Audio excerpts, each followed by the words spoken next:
రాష్ట్రంలో ఇప్పటి వరకు 1600, 1700 అత్యాచారాలు ఆడపిల్లల మీద జరిగితే ఒక్క కేసులో కూడా నోరు విప్పి మాట్లాడలే.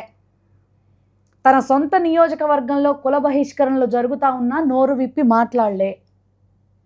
కానీ జగన్మోహన్ రెడ్డి గారు రప్ప రప్ప అనేసాడు అనగానే మాత్రం పాపం బయటకు వచ్చి చంద్రబాబు నాయుడు గారి డైరెక్షన్లో చాలా గొప్పగా సినిమా డైలాగులు సినిమాలకే బాగుంటాయి, బయట నిజ జీవితంలో బాగా. ఆ విషయం పాపం మా జగన్మోహన్ రెడ్డి గారికి తెలియదు. మరి నువ్వు చెప్తే ఆయన నేర్చుకోవాలి. నిజంగా ఎంత దారుణం అంటే పైన మాటలు. నిన్న చూసారా రిషికొండ షోయింగ్ చూసారా? అంటే నాకు తెలిసి సీలింగ్ పడితే వాస్తవంగా ఏ డైరెక్షన్లో ఉంటే ఆ డైరెక్షన్లో కింద పడుతుంది, అదే డైరెక్షన్లో కింద పడుతుందండి పెచ్చు. పక్క వాళ్ళ మీద ఎదుటి వాళ్ళ మీద పడదును. అది నానింద షేపు వేరే ఉంటుంది, అది వేరే ఉంటుంది కదా. కావాలని దాన్ని బ్రేక్ చేసి పక్కకి పడేసినటువంటి ఇదిగా అది అంత క్రిస్టల్ క్లియర్గా కనబడుతుంది. ఇప్పుడు చూసారా రిషికొండ భవనం అట కంప్లీట్లీ బిలాంగ్స్ టు గవర్నమెంట్ అంట. అవును.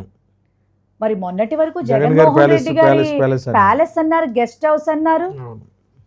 మరి ఈరోజు నిజంగా అండి వీళ్ళని చూస్తూ ఉంటే భవిష్యత్తు మాకు బ్రహ్మాండంగా కనపడుతోంది.